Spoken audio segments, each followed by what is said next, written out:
Hi, this is Phil Waters, Master Electrician, here again.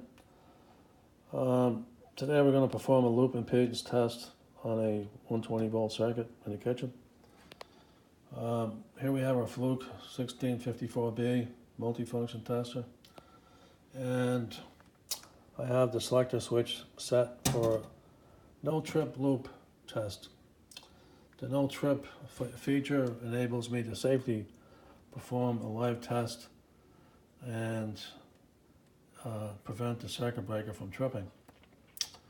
So essentially what this test does, I'm set for hot to neutral, and it will measure the impedance from the outlet all the way out to the transformer and back to determine the total impedance of the circuit.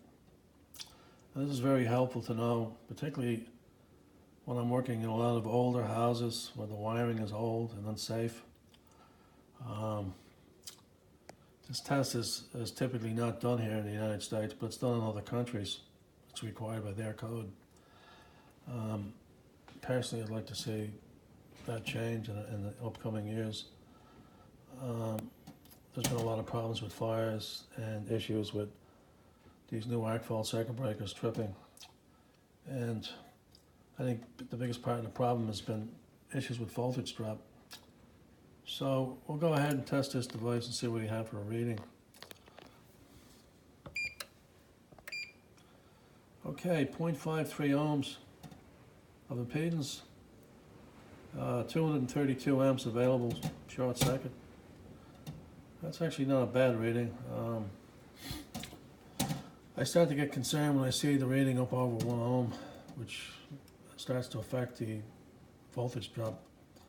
The voltage drop is recommended to be around 5% by the National Electrical Code. And I think part of the big problem is the utility infrastructure is substandard in this rural area. The transformers are too far apart from the houses. The wires, there's too many splices, and it causes problems, a greater share of the problem on the consumer side of the meter.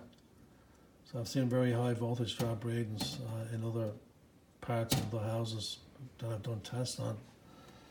So this is becoming a big problem, and we're simply not keeping pace with technology. And there needs to be a greater awareness, and hopefully this problem will get addressed going forward. Thank you.